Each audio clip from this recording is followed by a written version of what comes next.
وإذا قرئ القرآن فاستمعوا له وأنصتوا لعلكم ترحمون. أعوذ بالله من الشيطان الرجيم. بسم الله الرحمن الرحيم. ياسين والقرآن الحكيم إنك لمن المرسلين على صراط مستقيم تنزيل العزيز الرحيم لتنذر قوما ما أنذر آباؤهم فهم غافلون لقد حق القول على أكثرهم فهم لا يؤمنون إنا جعلنا في أعناقهم أغلالا فهي إلى الأذقان فهم مقمحون وجعلنا من بين أيديهم سدا ومن خلفهم سدا فأغشيناهم فهم لا يبصرون وسواء عليهم أأنذرتهم أم لم تنذرهم لا يؤمنون إنما تنذر من اتبع الذكر وخشي الرحمن بالغيب فبشره بمغفرة وأجر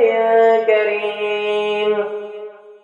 إنا نحن نحيي الموتى ونكتب ما قدموا وآثارهم وكل شيء أحصيناه في إمام مبين واضرب لهم مثلا أصحاب القرية إذ جاءها المرسلون إذ أرسلنا إليهم 2 فكذبوهما فعززنا بثالث فقالوا إنا إليكم مرسلون قالوا ما أنتم إلا بشر مثلنا وما أنزل الرحمن من شيء إن أنتم إلا تكذبون قالوا ربنا يعلم إنا إليكم لمرسلون وما علينا إلا البلاغ المبين قالوا إنا تطيرنا بكم لئن لم تنتهوا لنرجمنكم وليمسنكم منا عذاب أليم قالوا طائركم معكم أئن ذكرتم بل أنتم قوم مسرفون وجاء من أقصى المدينة رجل يسعى قال يا قوم اتبعوا المرسلين اتبعوا من لا يسألكم أجرا وهم مهتدون وما لي لا أعبد الذي فطرني وإليه ترجعون أأتخذ من دونه آلهة إن يردني الرحمن بضر لا تغن عني شفاعتهم شيئا ولا ينقذون إني إذا لفي ضلال مبين إني آمنت بربكم فاسمعون قيل ادخل الجنة قال يا ليت قومي يعلمون بما غفر لي ربي وجعلني من المكرمين وما أنزلنا على قومه من بعده من جند من السماء وما كنا منزلين إن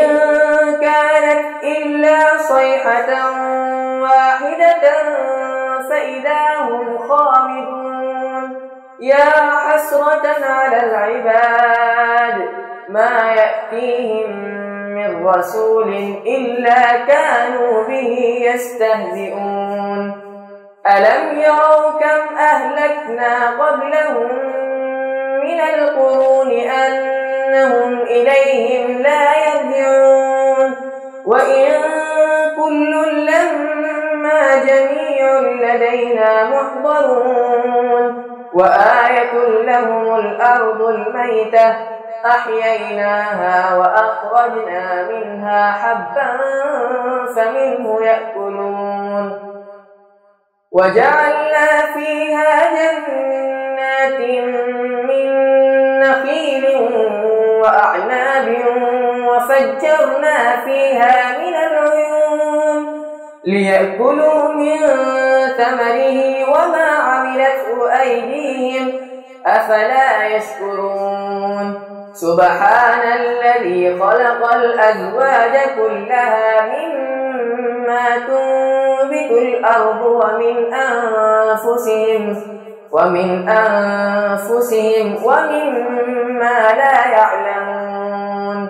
وآية له الليل نسلخ منه النهار فإذا هم مظلمون والشمس تجري لمستقر لها ذلك تقدير العزيز العليم والقمر قدرناه منازل حتى عاد كالعرجون القديم لا الشمس ينبغي لها أن تدرك القمر ولا الليل سابق النهار وكل في فلك يسبحون وآية لهم أنا حملنا ذريتهم في الفلك المشحون وخلقنا لهم من مثله ما يركبون وإن نشأ نغرقهم فلا صريخ لهم ولا هم ينقذون إلا رحمة منا ومتاعا إلى حين وإذا قيل لهم اتقوا ما بين أيديكم وما خلفكم لعلكم ترحمون وما تأتيهم من آية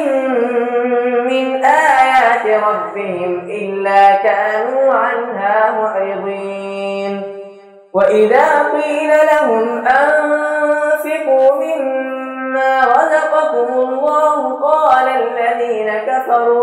قال الذين كفروا للذين آمنوا أنطعم من لو يشاء الله أطعمه إن أنتم إلا في ضلال مبين ويقولون متى هذا الوعد إن كنتم صادقين ما ينظرون إلا صيحة واحدة تأخذهم وهم يخصمون فلا يستطيعون توصية ولا إلى أهلهم يرجعون ونفخ في الصور فإذا هم من الأجداث إلى ربهم ينسلون قالوا يا ويلنا من بعثنا من مرقدنا هذا ما وعد الرحمن وصدق المرسلون إن كانت إلا صيحة واحدة فإذا هم جميع لدينا محضرون فاليوم لا تظلم نفس شيئا ولا تجزون إلا ما كنتم تعملون إن أصحاب الجنة اليوم في شغل فاكهون هم وأزواجهم في ظلال على الأرائك متكئون لهم فيها فاكهة ولهم ما يدعون سلام قولا من رب رحيم وامتازوا اليوم أيها المجرمون ألم أعهد إليكم يا بني آدم ألا تعبدوا الشيطان إنه لكم عدو مبين وأن اعبدوني هذا صراط مستقيم ولقد أضل منكم جبلا كثيرا أفلم تكونوا تعقلون هذه جهنم التي كنتم توعدون اصلوها اليوم بما كنتم تكفرون اليوم نختم على أفواههم وتكلمنا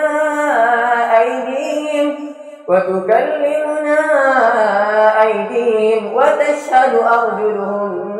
بما كانوا يكسبون ولو نشاء لطمسنا على أعينهم فاستبقوا الصراط فأنى يبصرون ولو نشاء لمسخناهم على مكانتهم فما استطاعوا ضيا ولا يرجعون ومن نعمره ننكسه في الخلق أفلا يعقلون وما علمناه الشعر وما ينبغي له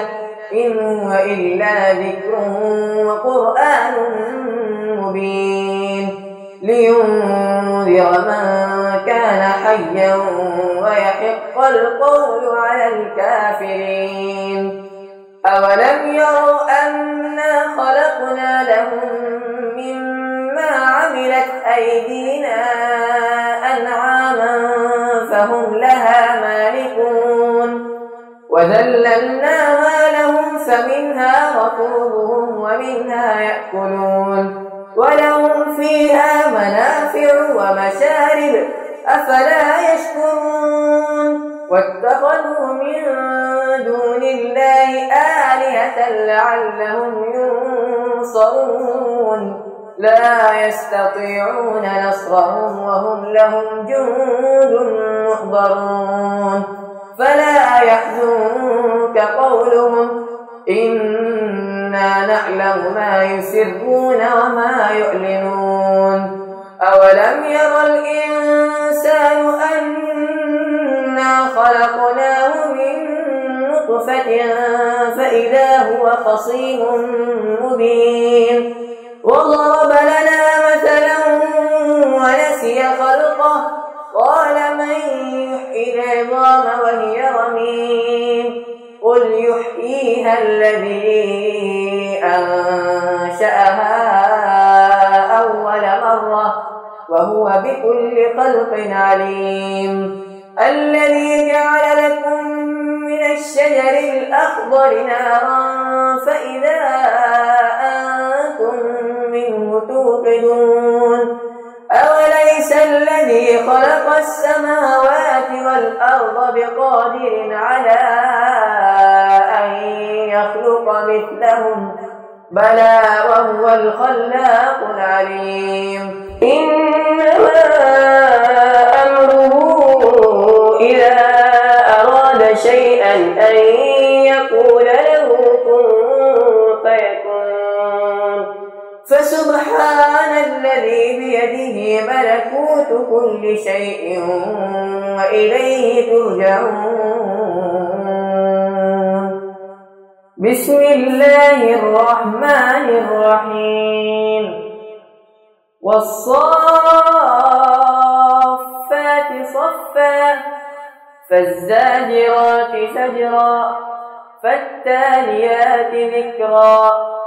إن إلهكم لواحد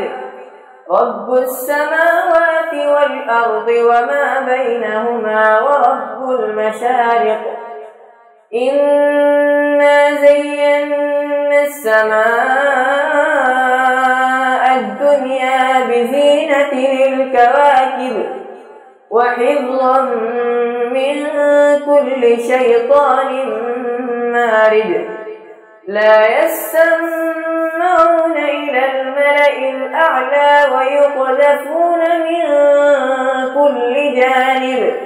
دحورا ولهم عذاب واصب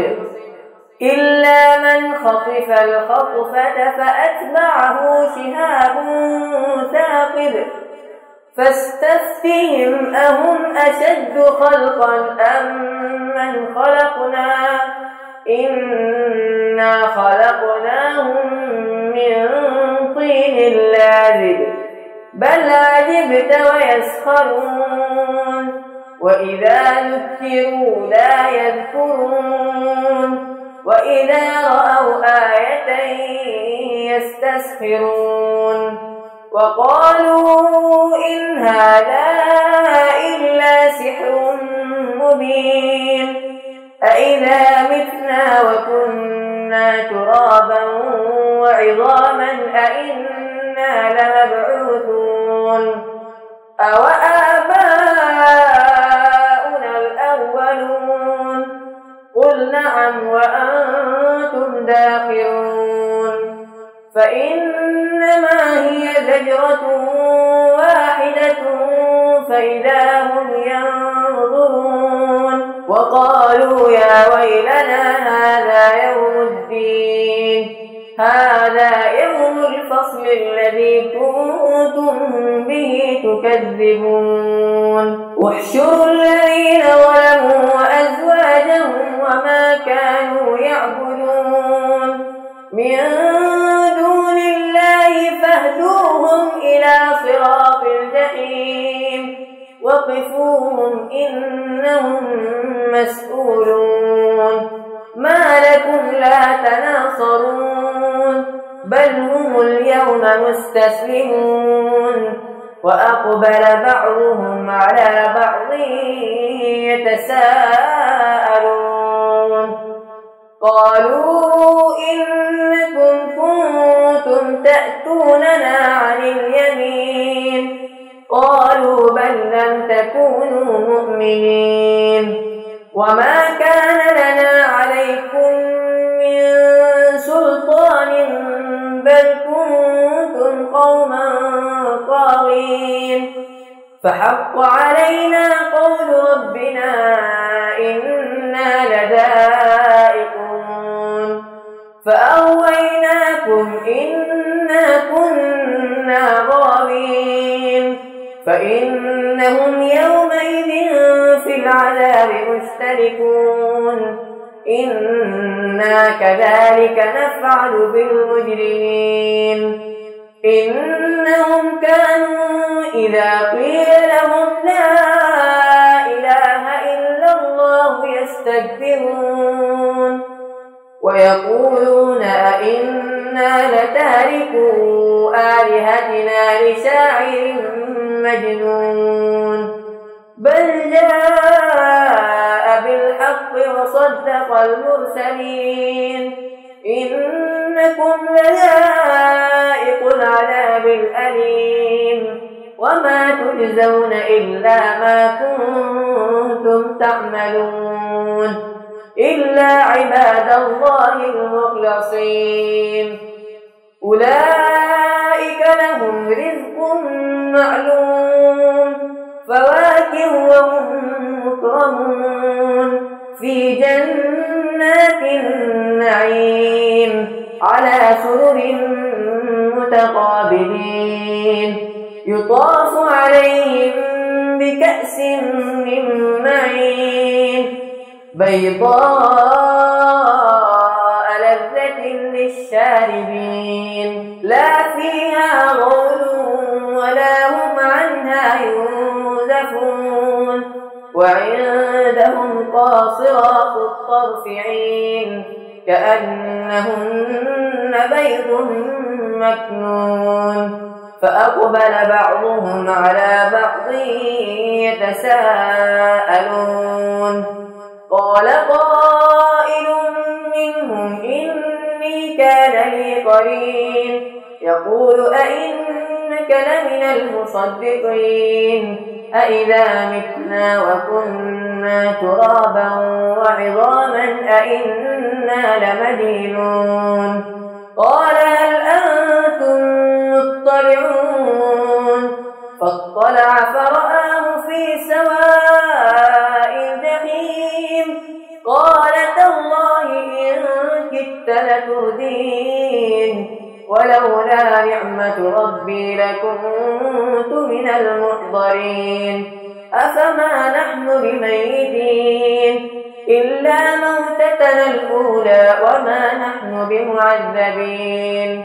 إن هذا لهو الفوز العظيم لمثل هذا فليعمل العاملون أذلك خير نزلا أم شجرة الزقوم إنا جعلناها فتنة للظالمين إنها شجرة تخرج في أصل الجحيم طلعها كأنه رؤوس الشياطين فإنهم لآكلون منها فمالئون منها البطون ثم إن لهم عليها لشوبا من حميم ثم إن مرجعهم لإلى الجحيم إنهم ألفوا آباءهم ضالين فهم على آثارهم يهرعون ولقد ضل قبلهم أكثر الأولين ولقد أرسلنا فيهم منذرين فانظر كيف كان عاقبة المنذرين إلا عباد الله المخلصين ولقد نادانا نوح فلنعم المجيبون ونجيناه وأهله من الكرب العظيم وجعلنا ذريته هم الباقين وتركنا عليه في الآخرين سلام على نوح في العالمين إنا كذلك نجزي المحسنين إنه من عبادنا المؤمنين ثم أغرقنا الآخرين وإن من شيعته لإبراهيم إذ جاء ربه بقلب سليم إذ قال لأبيه وقومه ماذا تعبدون أئفكا آلهة دون الله تريدون فما ظنكم برب العالمين فنظر نظرة في النجوم فقال إني سقيم فتولوا عنه مدبرين فراغ إلى آلهتهم فقال ألا تأكلون ما لكم لا تنطقون فراغ عليهم ضربا باليمين فأقبلوا إليه يزفون قال أتعبدون ما تنحتون والله خلقكم وما تعملون قالوا ابنوا له بنيانا فألقوه في الجحيم فأرادوا به كيدا فجعلناهم الأسفلين وقال إني ذاهب إلى ربي سيهدين رب هب لي من الصالحين فبشرناه بغلام حليم فلما بلغ معه السعي قال يا بني إني أرى في المنام أني أذبحك فانظر ماذا ترى قال يا أبت افعل ما تؤمر ستجدني إن شاء الله من الصابرين فلما أسلما وتله للجبين وناديناه أن يا إبراهيم قد صدقت الرؤيا زكريا إنا كذلك نجزي المحسنين إن هذا لهو البلاء المبين وفديناه بذبح عظيم وتركنا عليه في الآخرين سلام على إبراهيم كذلك نجزي المحسنين إنه من عبادنا المؤمنين وبشرناه بإسحاق نبيا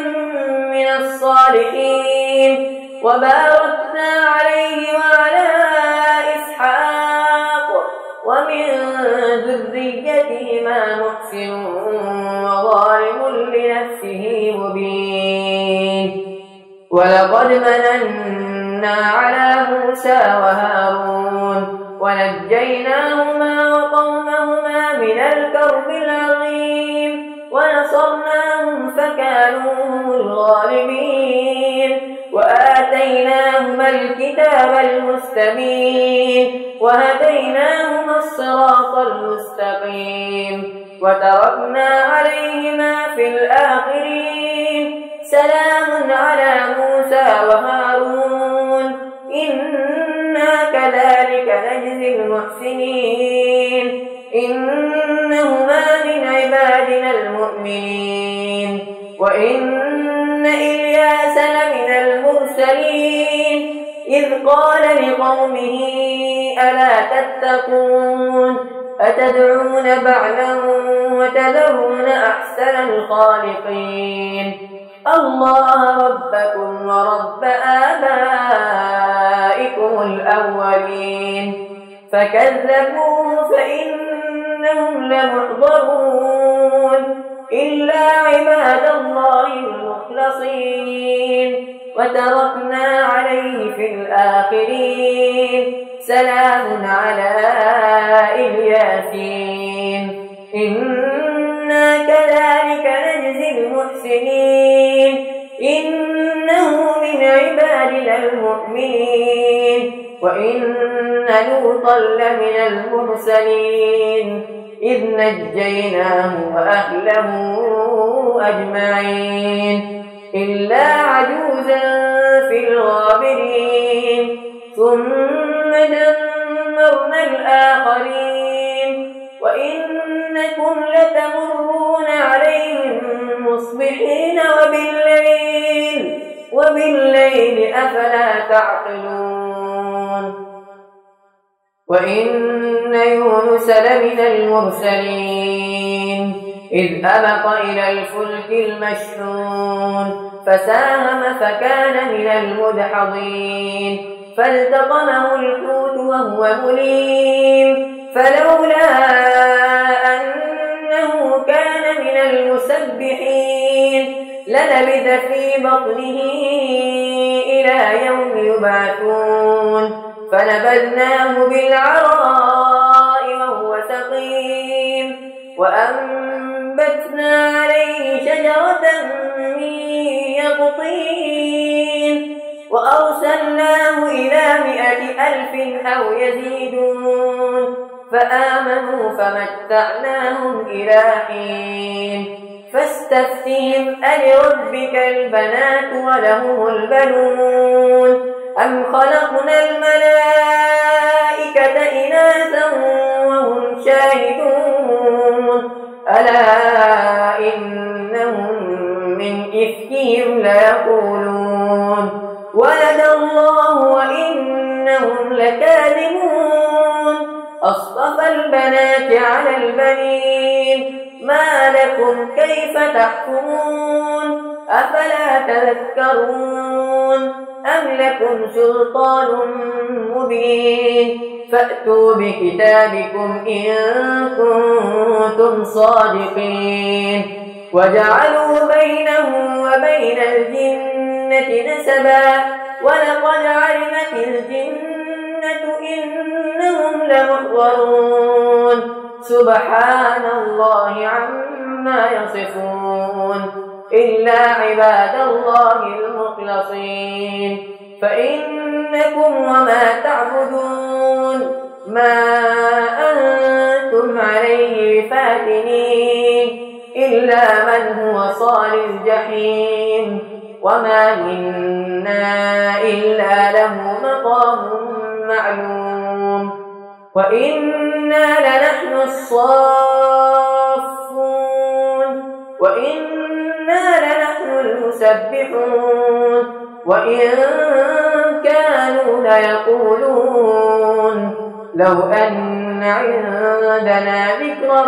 من الأولين لكنا عباد الله المخلصين فكفروا به فسوف يعلمون ولقد سبقت كلمتنا لعبادنا المرسلين إنهم لهم المنصورون وإن جندنا لهم الغالبون فتول عنهم حتى حين وأبصرهم فسوف يبصرون أفبعذابنا يستعجلون فإذا نزل بساحتهم فساء صباح المنذرين وتول عنهم حتى حين وأبصر فسوف يبصرون سبحان ربك رب العزة عما يصفون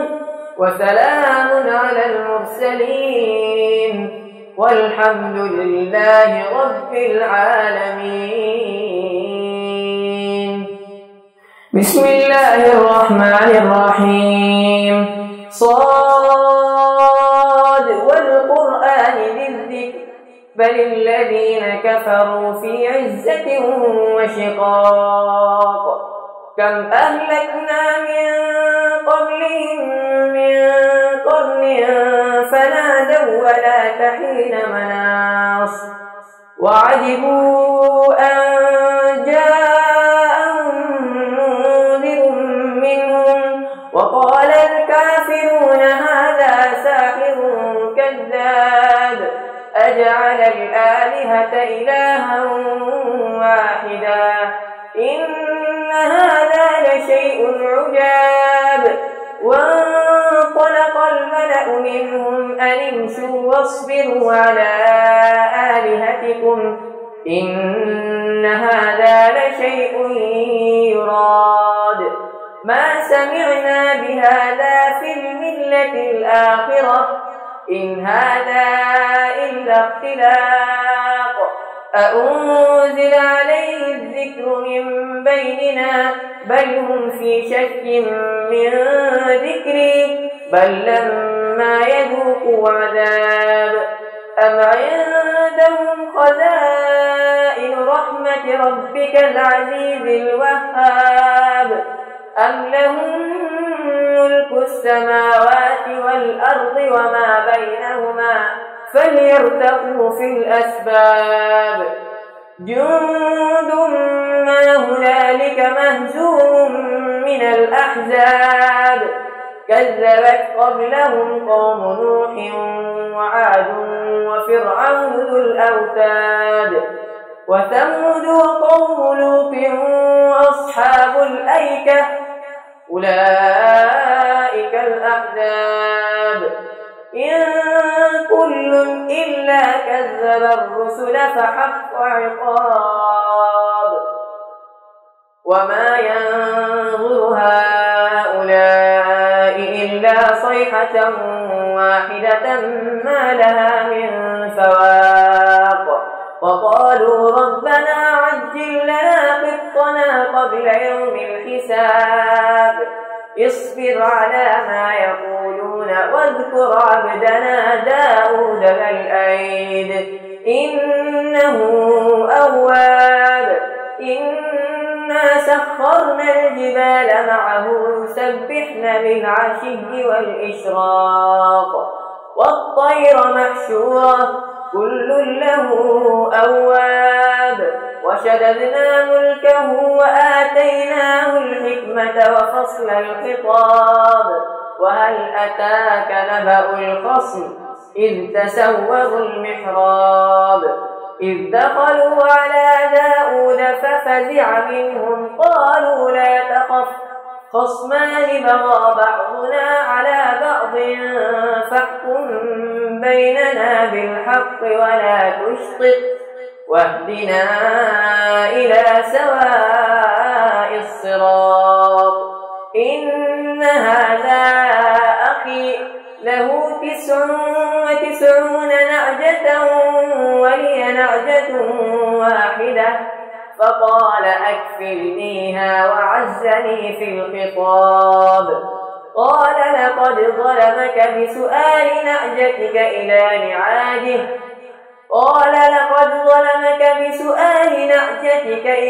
نعاجه وإن كثيرا من الخلقاء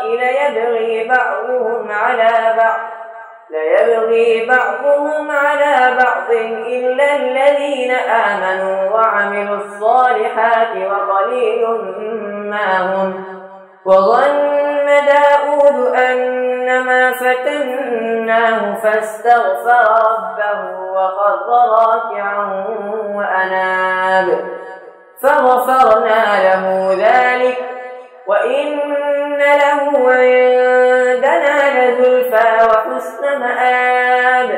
يا داود إنا جعلناك خليفة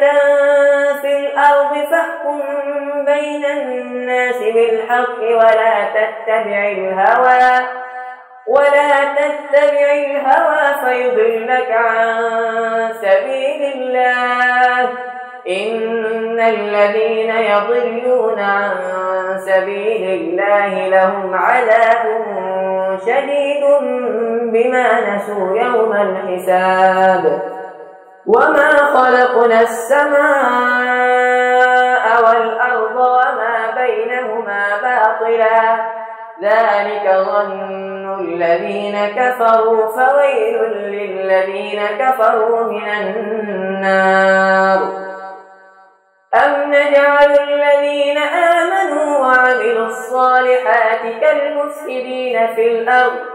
أم نجعل المتقين كالفجار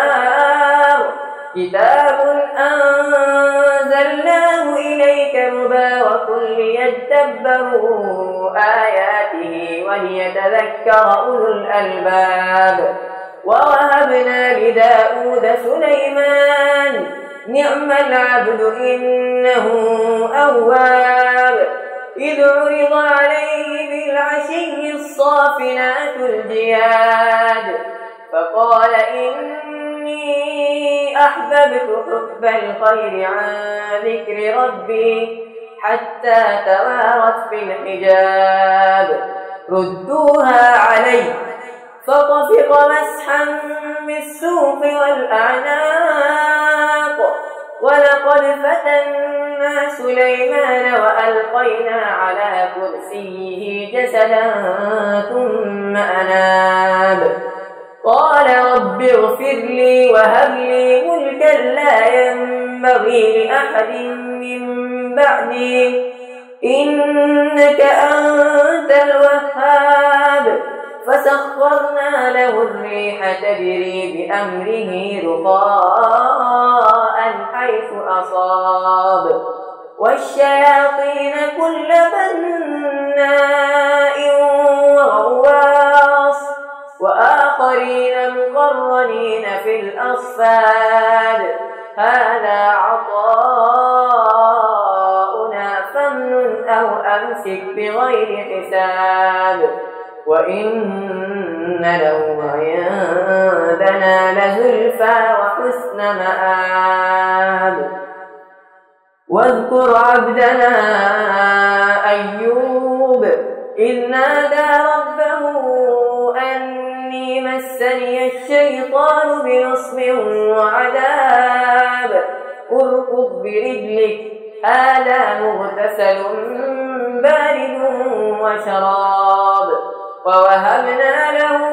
أهله ومثلهم معهم رحمة منا وذكرى لأولي الألباب وخذ بيدك ضغثا فاضرب به ولا تحنث إنا وجدناه صابرا نعم العبد إنه أواب واذكر عبادنا إبراهيم وإسحاق ويعقوب أولي الأيدي والأبصار إنا أخلصناهم بخالصة ذكر الدار وإنهم عندنا لمن المصطفين الأخيار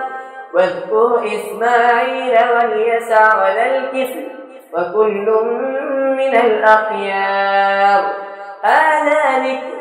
وإن للمتقين لحسن مآب جنات عدن مفتحة لهم الأبواب متكئين فيها يدعون فيها بفاكهة كثيرة وشراب وعندهم قاصرات الطرف أتراب هذا ما توعدون ليوم الحساب إن هذا لرزقنا ما له من نفاد هذا وإن للطاغين لشر مآب جهنم يصلونها فبئس المهاد هذا فليذوقوه حميم وغساق وآخر من شكله أزواج هذا فوج مقتحم معكم لا مرحبا بهم إنهم صالوا النار قالوا بل أنتم لا مرحبا بكم أنتم قدمتموه لنا فبئس القرار قالوا ربنا من قدم لنا هذا فزده عذابا ضعفا في النار وقالوا ما لنا لا نرى رجالا كنا نعدهم من الأشرار أتخذناهم سخريا أم زاغت عنهم الأبصار إن ذلك لحق تخاصم أهل النار قل إنما أنا منذر وما من إله إلا الله الواحد القهار رب السماوات والأرض وما بينهما العزيز الغفار قل هو نبأ عظيم أنتم عنه معرضون ما كان لي من علم بالملأ الأعلى إذ يختصمون إن يوحى إلي إلا أنما أنا نذير مبين إذ قال ربك للملائكة إني خالق بشرا من طين فإذا سويته ونفخت فيه من روحي فقعوا له ساجدين فسجد الملائكة كلهم أجمعون إلا إبليس استكبر وكان من الكافرين قال يا إبليس ما منعك أن تسجد لما خلقت بيدي أستكبرت أم كنت من العالين قال أنا خير منه خلقتني من نار وخلقته من طين قال فاخرج منها فإنك رجيم وإن عليك لعنتي إلى يوم الدين قال رب فأنظرني إلى يوم يبعثون قال فإنك من المنظرين إلى يوم الوقت المعلوم قال فبعزتك لأغوينهم أجمعين إلا عبادك منهم المخلصين قال والحق أقول لأملأن جهنم منك وممن تبعك منهم أجمعين. قل ما أسألكم عليه من أجر وما أنا من المتكلفين، إن هو إلا ذكر للعالمين، ولتعلمن نبأه بعد حين. تنزيل الكتاب من الله العزيز الحكيم. إنا أنزلنا إليك الكتاب بالحق فاعبد الله مخلصا له الدين، ألا لله الدين الخالص، والذين اتخذوا من دونه أولياء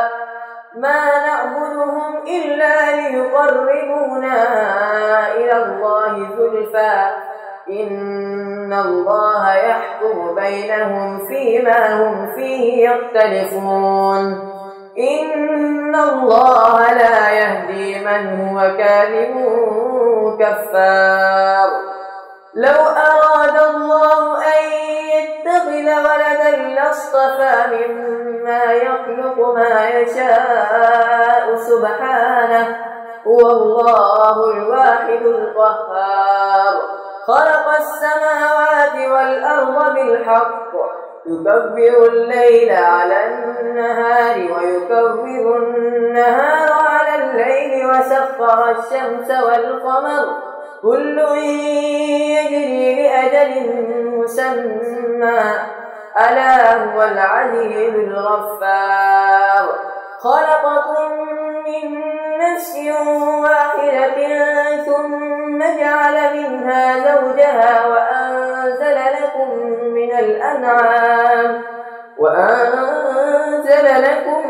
من الأنعام 8 أزواج يخلقكم في بطون أمهاتكم خلقا من بعد خلق في ظلمات 3. ذلكم الله ربكم له الملك لا إله إلا هو، فأنى تصرفون. إن تكفروا فإن الله غني عنكم ولا يرضى لعباده الكفر، وإن تشكروا يرضه لكم ولا تزر وازرة وزر أخرى، ثم إلى ربكم مرجعكم فينبئكم بما كنتم تعملون، إنه عليم بذات الصدور. وإذا مس الإنسان ضر دعا ربه منيبا إليه، ثم إذا خوله نعمة منه نسي ما كان يدعو إليه من قبل وجعل لله أندادا ليضل عن سبيله. قل تمتع بكفرك قليلا إنك من أصحاب النار. أمن هو قانت آناء الليل ساجدا وقائما يحذر الآخرة ويرجو رحمة ربه. قل هل يستوي الذين يعلمون والذين لا يعلمون؟ إنما يتذكر أولو الألباب. قل يا عبادي الذين آمنوا اتقوا ربكم للذين أحسنوا في هذه الدنيا حسنة وأرض الله واسعة إنما يوفى الصابرون أجرهم بغير حساب. قل إني أمرت أن أعبد الله مخلصا له الدين وأمرت لأن أكون أول المسلمين. قل إني أخاف إن عصيت ربي عذاب يوم عظيم. قل الله أعبد مخلصا له ديني فاعبدوا ما شئتم من دونه قل إن الخاسرين الذين خسروا أنفسهم وأهليهم يوم القيامة ألا ذلك هو الخسران المبين لهم من فوقهم ظلل من النار ومن تحتهم ظلل ذلك يخوف الله به عباده يا عباد فاتقون والذين اجتنبوا الطاغوت أن يعبدوها وأنابوا إلى الله لهم البشرى فبشر عباد الذين يستمعون القول فيتبعون أحسنه أولئك الذين هداهم الله وأولئك هم أولو الألباب أفمن حق عليه كلمة العذاب أفأنت تنقذ من في النار لكن الذين اتقوا ربهم لهم غرف من فوقها غرف مبنية تجري من تحتها الأنهار وعد الله لا يخلف الله الميعاد ألم تر أن الله أنزل من السماء ماء فسلكه ينابيع في الأرض ثم يخرج به زرعا مختلفا ألوانه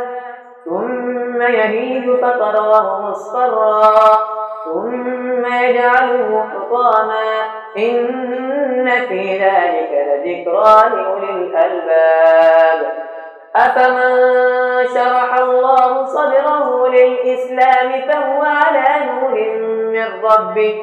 فويل للقاسية قلوبهم من ذكر الله أولئك في ضلال مبين الله نزل أحسن الحديث كتابا متشابها مثانية تقشعر منه جلود الذين يخشون ربهم ثم تلين جلودهم وقلوبهم إلى ذكر الله ذلك هدى الله يهدي به من يشاء ومن يضلل الله فما له من هاد أفمن يتقي بوجهه سوء العذاب يوم القيامة وقيل للظالمين ذوقوا ما كنتم تكسبون كذب الذين من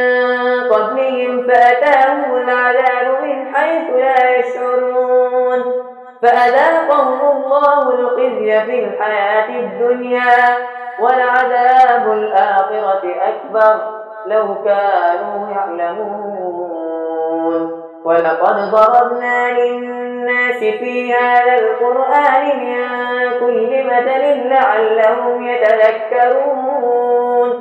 قرآنا عربيا غير ذي عوج لعلهم يتقون ضرب الله مثلا رجلا